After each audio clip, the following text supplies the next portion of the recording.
L'Exode, chapitre 8. L'Éternel dit à Moïse, « Dis à Aaron, étends ta main avec ta verge sur les rivières, sur les ruisseaux et sur les étangs, et fais monter les grenouilles sur le pays d'Égypte. » Aaron étendit sa main sur les eaux d'Égypte, et les grenouilles montèrent et couvrirent le pays d'Égypte. Mais les magiciens en firent autant par leurs enchantements. Ils firent monter les grenouilles sur le pays d'Égypte. Pharaon appela Moïse et Aaron et dit, « Priez l'Éternel, afin qu'il éloigne les grenouilles de moi et de mon peuple, et je laisserai aller le peuple, pour qu'il offre des sacrifices à l'Éternel. » Moïse dit à Pharaon, « Glorifie-toi sur moi. Pour quand prierai-je l'Éternel en ta faveur, en faveur de tes serviteurs et de ton peuple, afin qu'il retire les grenouilles loin de toi et de tes maisons? Il n'en restera que dans le fleuve. » Il répondit, « Pour demain. » Et Moïse dit, « Il en sera ainsi, afin que tu saches que nul n'est semblable à l'Éternel, notre Dieu. Les grenouilles s'éloigneront de toi et de tes maisons, de tes serviteurs et de ton peuple. Il n'en restera que dans le fleuve. » Moïse et Aaron sortirent de chez Pharaon, et Moïse cria à l'Éternel au sujet des grenouilles dont il avait frappé Pharaon. L'Éternel fit ce que demandait Moïse, et les grenouilles périrent dans les maisons, dans les cours et dans les champs. On les entassa par monceaux, et le pays fut infecté. Pharaon, voyant qu'il y avait du relâche, endurcit son cœur, et il n'écouta point Moïse et Aaron, selon ce que l'Éternel avait dit. L'Éternel dit à Moïse, « Dis à Aaron, étends ta verge, et frappe la poussière de la terre. Elle se changera en poux dans tout le pays d'Égypte. » Ils firent ainsi. Aaron étendit sa main avec sa verge, et il frappa la poussière de la terre, et elle fut changée en poux sur les hommes et sur les animaux. Toute la poussière de la terre fut changée en poux dans tout le pays d'Égypte. Les magiciens employèrent leurs enchantements pour produire les poux, mais ils ne purent pas. Les poux étaient sur les hommes et sur les animaux. Et les magiciens dirent à Pharaon, « C'est le doigt de Dieu. » Le cœur de Pharaon s'endurcit, et il n'écouta point Moïse et Aaron, selon ce que l'Éternel avait dit. L'Éternel dit à Moïse, « Lève-toi de bon matin, et présente-toi devant Pharaon. Il sortira pour aller près de l'eau. Tu lui diras, « Ainsi parle l'Éternel. Laisse aller mon peuple, afin qu'il me serve. Si tu ne laisses pas aller mon peuple, je vais envoyer les mouches venimeuses contre toi, contre tes serviteurs, contre ton peuple et contre tes maisons. Les maisons des Égyptiens seront remplies de mouches, et le sol en sera couvert. Mais, en ce jour-là, je distinguerai le pays de Gozen où habite mon peuple, et là, il n'y aura point de mouches, afin que tu saches que moi, l'Éternel, je suis au milieu de ce pays. J'établirai une distinction entre mon peuple et ton peuple. Ce signe sera pour demain. » L'Éternel fit ainsi. Il vint une quantité de mouches venimeuses dans la maison de Pharaon et de ses serviteurs, et tout le pays d'Égypte fut dévasté par les mouches. Pharaon appela Moïse et Aaron et dit, « Allez, offrez des sacrifices à votre Dieu dans le pays. » Moïse répondit, « Il n'est point concevable de faire ainsi, car nous offririons à l'Éternel notre Dieu des sacrifices qui sont en abomination aux Égyptiens. Et si nous offrons sous leurs yeux des sacrifices qui sont en abomination aux Égyptiens, ne nous lapideront-ils pas? Nous ferons 3 journées de marche dans le désert, et nous offrirons des sacrifices à l'Éternel notre Dieu, selon ce qu'il nous dira. » Pharaon dit, « Je vous laisserai aller pour offrir à l'Éternel votre Dieu des sacrifices dans le désert. Seulement, vous ne vous éloignerez pas en y allant.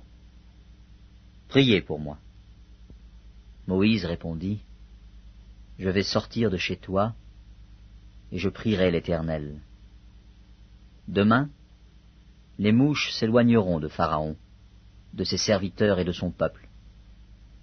Mais que Pharaon ne trompe plus en refusant de laisser aller le peuple pour offrir des sacrifices à l'Éternel. » Moïse sortit de chez Pharaon, et il pria l'Éternel.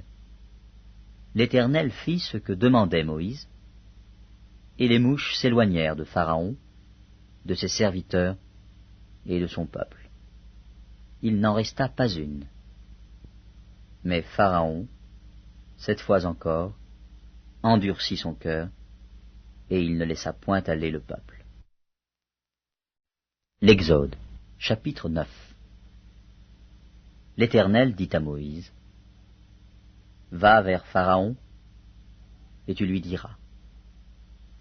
Ainsi parle l'Éternel, le Dieu des Hébreux. Laisse aller mon peuple, afin qu'il me serve. Si tu refuses de le laisser aller, et si tu le retiens encore, voici, la main de l'Éternel sera sur tes troupeaux, qui sont dans les champs, sur les chevaux, sur les ânes, sur les chameaux, sur les bœufs et sur les brebis. Il y aura une mortalité très grande.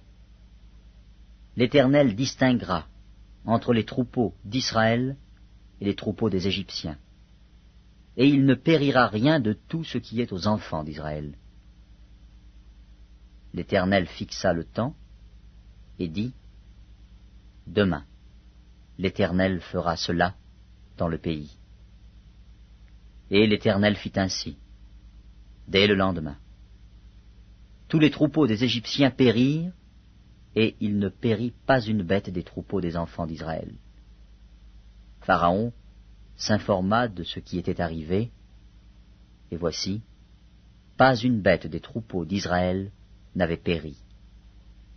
Mais le cœur de Pharaon s'endurcit, et il ne laissa point aller le peuple.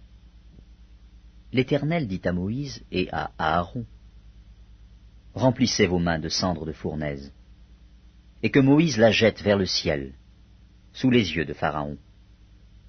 Elle deviendra une poussière qui couvrira tout le pays d'Égypte, et elle produira dans tout le pays d'Égypte, sur les hommes et sur les animaux, des ulcères formés par une éruption de pustules. » Ils prirent de la cendre de fournaise et se présentèrent devant Pharaon. Moïse la jeta vers le ciel, et elle produisit sur les hommes et sur les animaux des ulcères formés par une éruption de pustules. Les magiciens ne purent paraître devant Moïse à cause des ulcères, car les ulcères étaient sur les magiciens, comme sur tous les Égyptiens. L'Éternel endurcit le cœur de Pharaon, et Pharaon n'écouta point Moïse et Aaron, selon ce que l'Éternel avait dit à Moïse. L'Éternel dit à Moïse, « Lève-toi de bon matin et présente-toi devant Pharaon. Tu lui diras, « Ainsi parle l'Éternel, le Dieu des Hébreux. Laisse aller mon peuple, afin qu'il me serve. Car cette fois, je vais envoyer toutes mes plaies contre ton cœur, contre tes serviteurs et contre ton peuple, afin que tu saches que nul n'est semblable à moi sur toute la terre. Si j'avais étendu ma main et que je t'eusse frappé par la mortalité, toi et ton peuple, tu aurais disparu de la terre. Mais je t'ai laissé subsister, afin que tu voies ma puissance et que l'on publie mon nom par toute la terre. Si tu t'élèves encore contre mon peuple, et si tu ne le laisses point aller, voici, je ferai pleuvoir demain, à cette heure, une grêle tellement forte qu'il n'y en a point eu de semblable en Égypte, depuis le jour où elle a été fondée jusqu'à présent. Fais donc mettre en sûreté tes troupeaux, et tout ce qui est à toi dans les champs. La grêle tombera sur tous les hommes, et sur tous les animaux qui se trouveront dans les champs, et qui n'auront pas été recueillis dans les maisons, et ils périront. Ceux des serviteurs de Pharaon, qui craignirent la parole de l'Éternel, firent retirer dans les maisons leurs serviteurs et leurs troupeaux. Mais ceux qui ne prirent point à cœur la parole de l'Éternel laissèrent leurs serviteurs et leurs troupeaux dans les champs. L'Éternel dit à Moïse, « Étends ta main vers le ciel, et qu'il tombe de la grêle dans tout le pays d'Égypte, sur les hommes, sur les animaux, et sur toutes les herbes des champs, dans le pays d'Égypte. » Moïse étendit sa verge vers le ciel, et l'Éternel envoya des tonnerres et de la grêle, et le feu se promenait sur la terre. L'Éternel fit pleuvoir de la grêle sur le pays d'Égypte. Il tomba de la grêle, et le feu se mêlait avec la grêle. Elle était tellement forte qu'il n'y en avait point eu de semblable dans tout le pays d'Égypte depuis qu'il existe comme nation. La grêle frappa, dans tout le pays d'Égypte, tout ce qui était dans les champs, depuis les hommes jusqu'aux animaux. La grêle frappa aussi toutes les herbes des champs, et brisa tous les arbres des champs. Ce fut seulement dans le pays de Gozen, où étaient les enfants d'Israël, qu'il n'y eut point de grêle. Pharaon fit appeler Moïse et Aaron, et leur dit, « Cette fois, j'ai péché. C'est l'Éternel qui est le juste, et moi et mon peuple, nous sommes les coupables. Priez l'Éternel pour qu'il n'y ait plus de tonnerre et de grêle, et je vous laisserai aller, et l'on ne vous retiendra plus. » Moïse lui dit, « Quand je sortirai de la ville, je lèverai mes mains vers l'Éternel. Les tonnerres cesseront, et il n'y aura plus de grêle, afin que tu saches que la terre est à l'Éternel. Mais je sais que toi et tes serviteurs, vous ne craindrez pas encore l'Éternel Dieu. Le lin et l'orge avaient été frappés parce que l'orge était en épi et que c'était la floraison du lin. Le froment et l'épeautre n'avaient point été frappés parce qu'ils sont tardifs. » Moïse sortit de chez Pharaon pour aller hors de la ville. Il leva ses mains vers l'Éternel, les tonnerres et la grêle cessèrent, et la pluie ne tomba plus sur la terre. Pharaon, voyant que la pluie, la grêle et les tonnerres avaient cessé, continua de pécher, et il endurcit son cœur, lui et ses serviteurs. Le cœur de Pharaon s'endurcit, et il ne laissa point aller les enfants d'Israël, selon ce que l'Éternel avait dit par l'intermédiaire de Moïse.